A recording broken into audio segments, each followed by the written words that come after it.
हर वर्ष की तरह इस वर्ष भी कलर्स टीवी पर देश के सबसे बड़े रियलिटी शो बिग बॉस का नया सीजन शुरू हो चुका है, जहां पर देश की जानी मानी सेलिब्रिटी हस्तियां बिग बॉस जीतने के लिए एक बार फिर से कुत्तों की तरह लड़कर पूरे देश का मनोरंजन करने वाली हैं।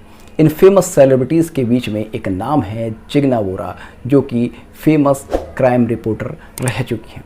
कल के बिग बॉस एपिसोड में जिग्ना बोरा का एक इंटरव्यू दिखाया गया, जिससे पता चला कि जिग्ना बोरा एक फेमस क्राइम रिपोर्टर रह चुकी थी, जिनके ऊपर अपने साथी पत्रकार की हत्या की साजिश रचने का आरोप था। उनको अरेस्ट किया गया, 9 महीने वे जेल में रहीं और उसके बाद उनका करियर ख़त्म हो गया। हाल में ही उनके ऊपर एक वेब सीरीज बनाई गई, जिसके बाद वे एक बार फिर से वे लाइमलाइट में आई और आज बिग बॉस में एज ए कंटेस्टेंट आने के बाद वो फिर से सेलिब्रिटी बन गई हैं। तो जिग्ना बोरा की यह कहानी सुनने के बाद मेरे मन में जिज्ञासा जागी कि जिग्ना बोरा की जन्म कुंडली में ऐसे कौन से योग रहे होंगे जिन्होंने कि उनको फेमस क्राइम रिपोर्टर बनाया और उसके बाद जेल पहुंचा दिया, उनका पूरा करियर डिस्ट्रॉय कर दिया और लाइफ ने उनको एक बार फिर से मौका दिया अपनी बात पूरी दुनिया के सामने रखने का, एक बार फिर से वो सेलिब्रिटी स्टेटस प्राप्त करने का। अपने इस जिज्ञासा को शांत करने के लिए मैंने पूरे गूगल पर उनकी जन्म कुंडली खंगालने की कोशिश की, किंतु कहीं भी जिग्ना बोरा की जन्म कुंडली नहीं मिली। केवल इतना मिला कि जिग्ना बोरा का जन्म 22 फरवरी 1974 को हुआ है। अब ऐसे में प्रश्न ये था कि यह जो डेट ऑफ बर्थ दी गई है यह कितनी सही है, क्योंकि गूगल पर दी गई जानकारी कई बार भ्रामक होती हैं, स्पेशली डेट ऑफ बर्थ। वहाँ पर कितनी सही है कितनी गलत है, इस बात की कोई प्रमाणिकता नहीं थी। तब ऐसे में मैंने निश्चय किया कि मैं इस डेट ऑफ बर्थ की कुंडली बनाकर जिग्ना बोरा की लाइफ इवेंट्स को कैलकुलेट करूंगा। उनके लाइफ के मुख्य इवेंट्स हमारे सामने थे, जैसे कि उनका विवाह 1998 में हुआ, 2004 में उनका डाइवोर्स हो गया, 2011 में उनको जेल जाना पड़ा। कोई भी एस्ट्रोलॉजर अपने अनुभव से, अपने ज्ञान से, अगर उसको किसी व्यक्ति की लाइफ के इम्पोर्टेंट इवेंट पता है तब डेट ऑफ बर्थ को वेरीफाई कर सकता है। यही मैंने किया। मैंने 22 फरवरी 1974 की कुंडली बनाई और उनकी लाइफ के इवेंट्स को वेरीफाई करना शुरू किया। बहुत समय तक ये वेरीफाई करने के बाद मुझे यकीन हुआ कि उनकी गूगल पर दी गई डेट ऑफ बर्थ पूरी तरह से एक्यूरेट है। इसके बाद प्रश्न था कि जिग्ना बोरा का जन्म लगन क्या होगा, तो इसके लिए हमारे सामने जिग्ना बोरा का एक इंटरव्यू था, जिससे कि हम उनके हाव भाव, वे ऑफ टॉकिंग, उनका बॉडी स्ट्रक्चर देखकर उनके जन्म लगन का अनुमान लगा सके। तो मैंने काफ़ी समय प्रयास करने के बाद उनके जन्म लगन और जन्म कुंडली का पूरी तरह से वेरिफिकेशन किया। और आप ये जो मिथुन लगन की जन्म कुंडली देख रहे हैं, ये जिग्ना बोरा की जन्म कुंडली है और मुझे पूर्ण विश्वास है कि ये एकदम सटीक जन्म कुंडली है। इस जन्म कुंडली में मैंने ऐसे कौन से पॉइंट्स देखे जिनके आधार पर मैंने माना कि यह एकदम सटीक जन्म कुंडली है। आज की वीडियो में ये मैं आपके साथ डिस्कस करने वाला हूँ। साथ ही साथ डिस्कस करेंगे कि उनकी लाइफ में इतने अप एंड डाउन्स क्यों आए, क्यों वो इतनी फेमस हुई, क्यों वे जेल गई और किस योग की वजह से उनको एक बार फिर से सेलिब्रिटी बनने का मौका मिला। मुझे पूर्ण विश्वास है कि जो कैलकुलेशन मैंने की है यह बिल्कुल सही है। मैं आशा करूंगा कि आप सभी इस वीडियो को इतना फेमस करेंगे, इतना वायरल करेंगे कि जिग्ना बोरा जब बिग बॉस से बाहर आएंगी तब वे इस वीडियो को देखेंगी और वे खुद वेरीफाई करेंगी कि उनकी जिस जन्म कुंडली का मैंने विश्लेषण किया है वह कितनी सही है। तो सबसे पहले बात करते हैं कि ऐसे कौन से पॉइंट्स थे जिनको देखकर मैंने माना कि यह जिग्ना बोरा की जन्म कुंडली है या यह डेट ऑफ बर्थ जिग्ना बोरा की सही है। हमें पता चला कि जिग्ना बोरा का 2004 में डाइवोर्स हो गया, तो यानी कि सीधी सी बात है कि इनकी जन्म कुंडली में वैवाहिक सुख नहीं है। अब वैवाहिक सुख नहीं है तो जन्म कुंडली का सप्तम भाव सप्तमेश और मंगल कहीं ना कहीं पीड़ित होना ही चाहिए। अब यहां पर आप देखेंगे तो इस जन्म कुंडली के सप्तम भाव में राहु बैठा है और पति का कारक मंगल व्यय भाव में बैठा है, लग्न पर शनि और केतु का प्रभाव है। यह योग अपने आप में दिखाते हैं कि यहाँ पर मैरिड लाइफ बहुत अच्छी नहीं रहेगी। विवाह के कुछ वर्ष बाद ही विच्छेदन होने के चांस बनते हैं। इसके बाद जैसा कि हमें पता कि उनके ऊपर एलिगेशंस लगाए गए और उनको जेल जाना पड़ा। जब भी किसी स्त्री पुरुष की कुंडली में जेल योग बनता है तब जीव कारक ग्रह, लग्न, लग्नेश, ये सभी पाप कर्तरी योग में होने जरूरी हैं। किसी भी स्त्री की कुंडली में जीव कारक ग्रह शुक्र होता है। अगर आप शुक्र की स्थिति देखेंगे तो शुक्र यहाँ पर अष्टम भाव में बैठा है। अष्टम भाव को अचानक होने वाली घटनाएं, अष्टम भाव को एलिगेशंस का भाव माना जाता है।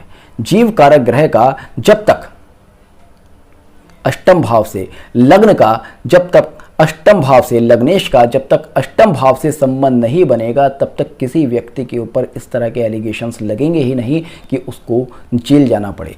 तब अब आप ऐसे में देखेंगे कि शुक्र यहाँ पर अष्टम भाव में बैठा है, शुक्र के व्यय भाव में, शुक्र से 12 भाव में राहु बैठा है और शुक्र से द्वितीय भाव में सूर्य बैठा है।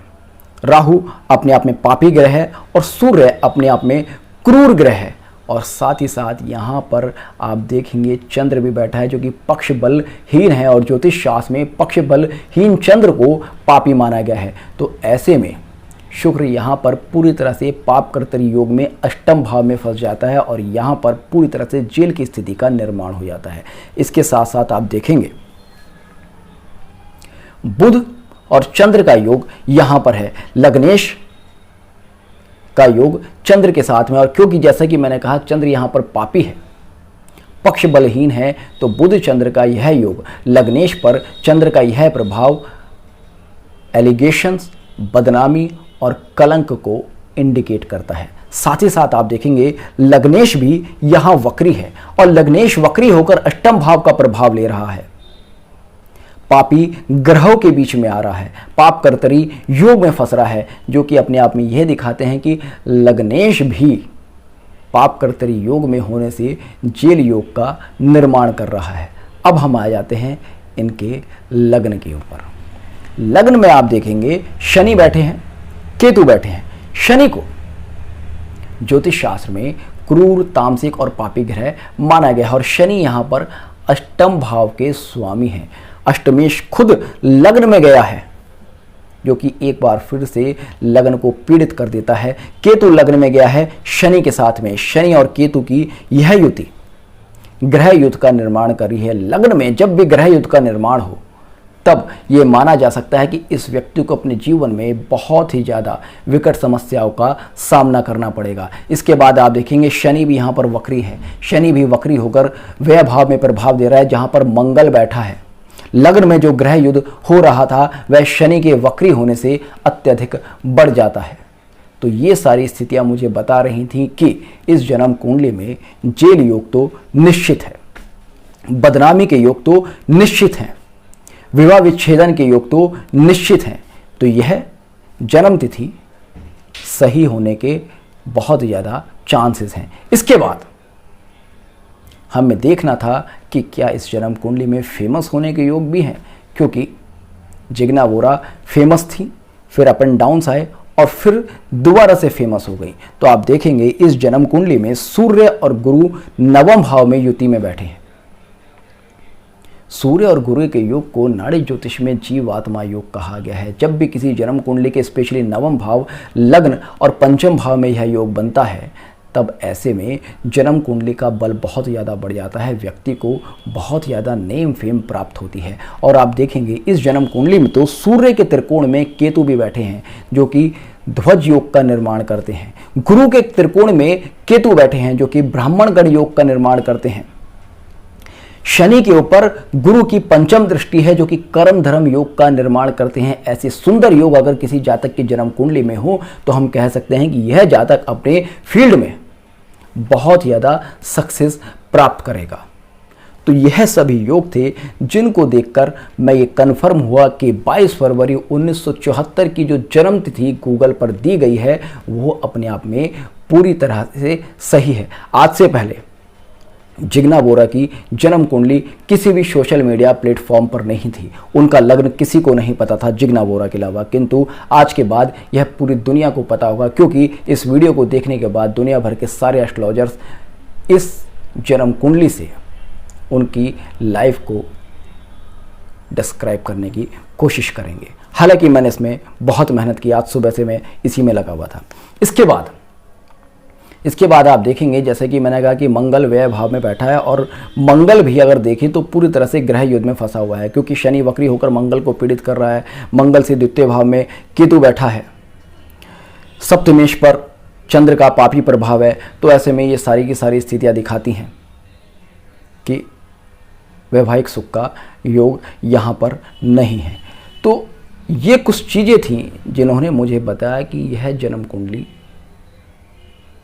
की डेट बिल्कुल सही है। अब बात लगन की कर लेते हैं। तो जो जिग्ना बोरा के अंदर बोल्डनेस है, जो जिग्ना बोरा का वे ऑफ टॉकिंग है, वो सारा का सारा दिखाता है कि ये मिथुन लगन की है, क्योंकि बुध शासित लगन वाले जातकों में बोलने की, वाक्पटुता की एक विशेष क्षमता होती है। ये जब भी बोलते हैं बहुत खुलकर बोलते हैं।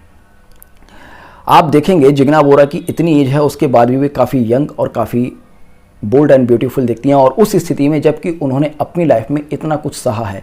तो बुध शासित लगन वाले जातक अपनी उम्र से कम दिखते हैं और काफ़ी जॉली नेचर के होते हैं। वे डिप्रेशन में नहीं गई। हालांकि यह संभव नहीं है कि इतना ज़्यादा मेंटल स्ट्रेस, इतने ज़्यादा बुरा समय देखने के बाद कोई भी इंसान स्ट्रेस में ना जाए, डिप्रेशन में ना जाए, किंतु फिर भी उन्होंने खुद को संभाले रखा। तो यह क्वालिटी भी बुध ही देता है। बुध जॉली नेचर देता है। जब तक किसी इंसान की जॉली नेचर नहीं होगी, छोटे छोटे पलों को एंजॉय करने की नेचर नहीं होगी, तब तक कोई भी व्यक्ति इतने बड़े सदमे से बाहर नहीं आ सकता।